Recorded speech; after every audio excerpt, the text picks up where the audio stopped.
As you can see, I've gone ahead and rubbed some oil, some WD-40 on the inside of these cylinder walls.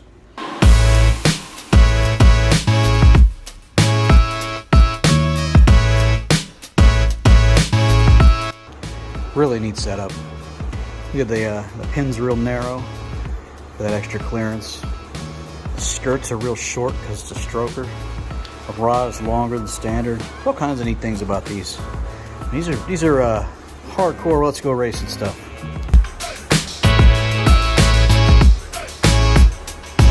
Holy crap, the spec on these is insane. It's 3 steps to 82 pounds. 82 pounds on some rod bolts? Seem a little high. I mean, that's what it calls for. That's from Summit's website.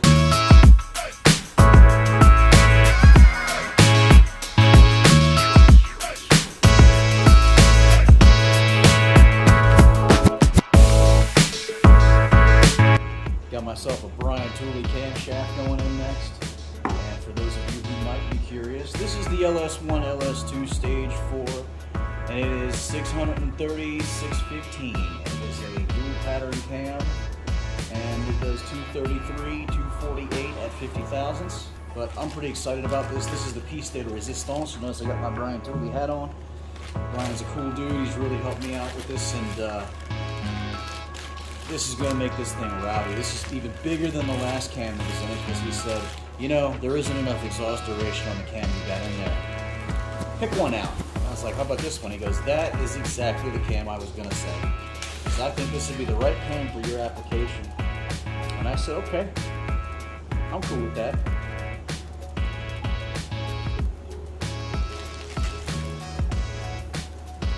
Pink snot.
Rich bastard. Actually, no, I really do like his boat. I think it's actually great. Alright, let's see if I can knock this out in one shot. I've done this a bunch of times. It's kind of impressive when I do.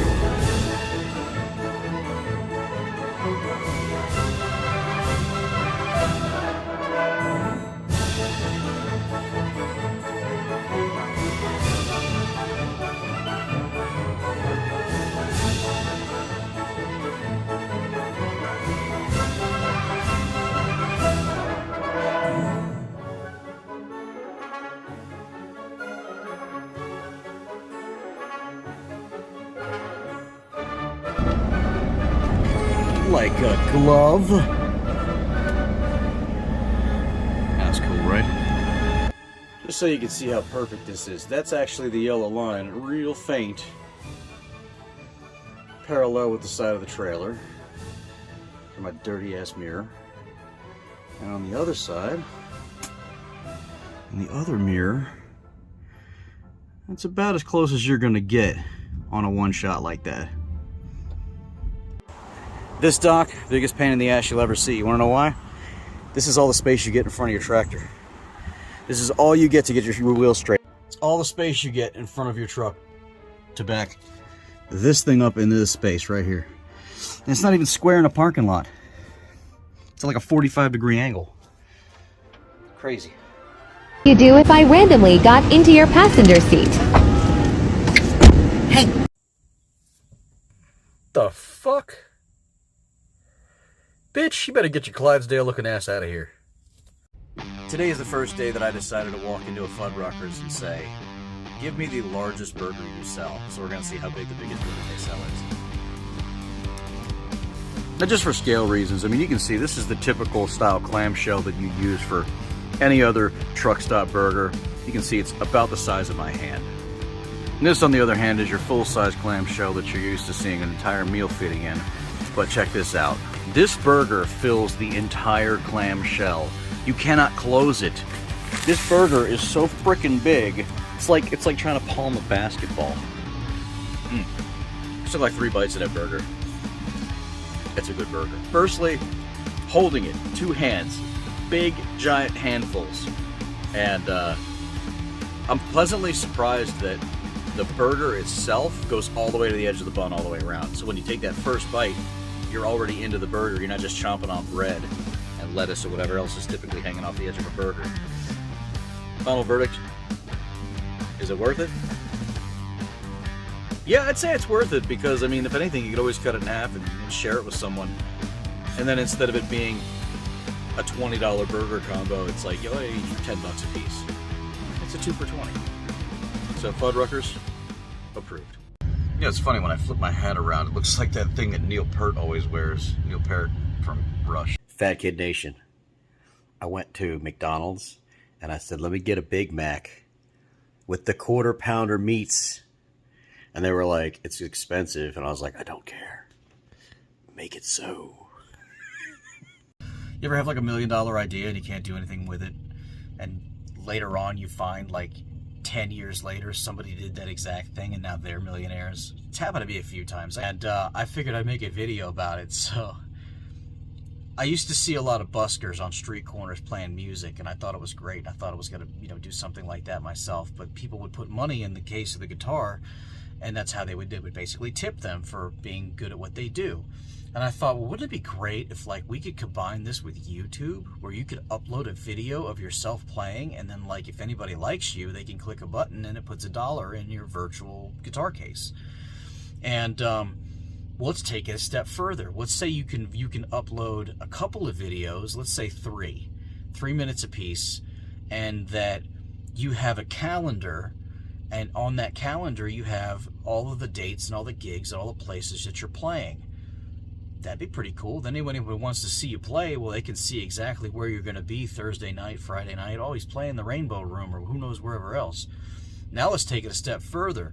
Let's give businesses the opportunity that if they want a blues band to play, because now you're going to go in there and you're going to set it up like Facebook, where you got your own profile, where they can organize it by musical genre. And you can say, okay, here's my budget. I'm in this range. I want a blues band to come play Thursday night in my bar. So they search the web database, they find you, they watch a couple of your videos, and then they can offer you a gig that you can either accept or reject. And then, hey, you're playing gigs, and then they can have their advertisements on your little calendar thing. And it just seemed like a really neat idea. Well, I pitched the idea to a buddy of mine that makes like web-based video games, and he does a lot of web page design and graphic artists and stuff like that. And he was like, I don't know about that. It might not be a great idea. He's like, it's kind of neat, but I don't see how it's going to work. And I was like, well, simple, man. Just like make sure that anybody who has an account like links it automatically like to a bank account or a credit card or something like that, where it's a subscription. You got to pay a single $1 to be a member of the web page. And then that way you know that everybody who's watching has the potential to put $1 in your freaking guitar case, right? And he was like, I don't know, man. People aren't going to be interested enough in like linking their bank accounts and their credit card numbers. This is an old idea. This is from way back. In fact, this idea is so old that when he asked me, he's like, what would you even call it? I was like, I would call it I Play, because I play. You know, hey, do you play? Yeah, I play. You know, what do you play? Well, go to my iPlay. That's like how old it is. Think like way before Apple was using the name iAnything. That's how old this idea was. So having a conversation with the same guy 15 years later, and he's like, that idea was a great idea. And I was like, what do you mean? And he was like, well, I don't know if you realize it or not, but somebody used your idea. I was like, what do you mean somebody used the idea? He goes, yeah. So like, it's got a different name now, and it's not necessarily about musicianship, but your idea was OnlyFans. My idea was OnlyFans? He's like, yeah, think about it. Like, people upload their videos, they link their accounts to a credit card, and then, you know, like, you get tipped for people liking your shit or wanting to see more or whatever else. I was like, yeah, that's exactly what I said, but it was about posting song videos. He's like, dude, you had the idea and the format and the structure for OnlyFans, you know, 15 years before OnlyFans existed. Do you have any idea how much money that idea would have been worth? I couldn't do anything with it. And you know what's crazy? I got about a half a dozen other good ones that I still can't do anything with. I just want to document this real quick. So as I'm coming around the corner, 0 speedometer. It wouldn't come out of 5th gear. Now it looks like it's stuck in 4th. So the transmission isn't shifting. Check engine light. And I just realized, even though I got that blend door set to floor, it's not coming out the floor at all. I wonder if that's just some kind of electronic issue. But yeah, I got a cooling fan that won't turn off. Like, what the hell?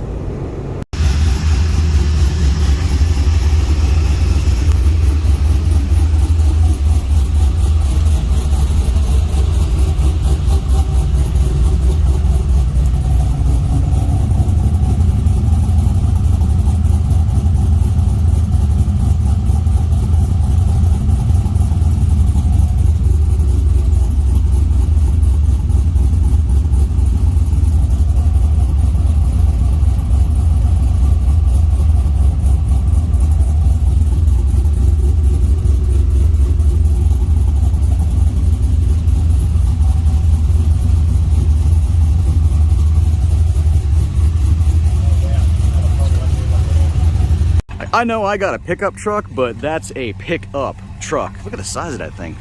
That's why I call it Little Red. This is a small truck by comparison to the new stuff. My oil temperature shows 223 degrees. My oil temperature shows over 300 degrees. So that's good. I'm gonna pretend I didn't see that. I'm driving home and got myself a Baja Blast. Do you want that remote? You're gonna have to crawl and get it. You have to crawl and get it.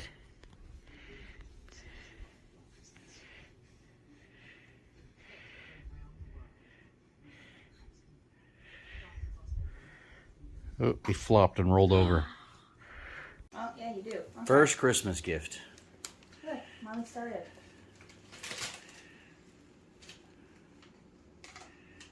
He doesn't know what to do.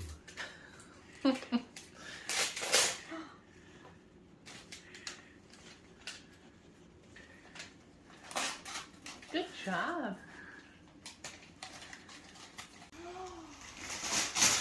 He likes this one. He saw this one in the store. He played with it.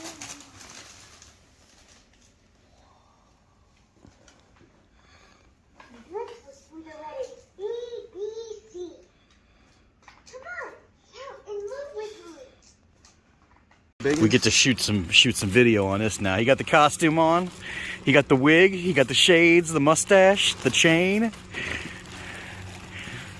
With the first overall pick in the 2022 NFL draft. I love it. Leon Sandcastle. Leon Sandcastle. Yeah, baby. Yeah. Tell me that isn't the greatest thing in the world. That is pretty much it. That is it. I got you a Sandcastle jersey. That is the most I got you gift ever. I got you the jersey, the chain, you got the shades, the wig, the mustache. It's just an honor to be nominated. Looking like an old ass Deion Sanders. Right. I just got on my toes. That's right. Well, hopefully you're still here. If you've watched this much of this video, thank you very much for coming along for the ride. And thus concludes 2022. So I guess as usual, work on your own projects. I'll catch up with you.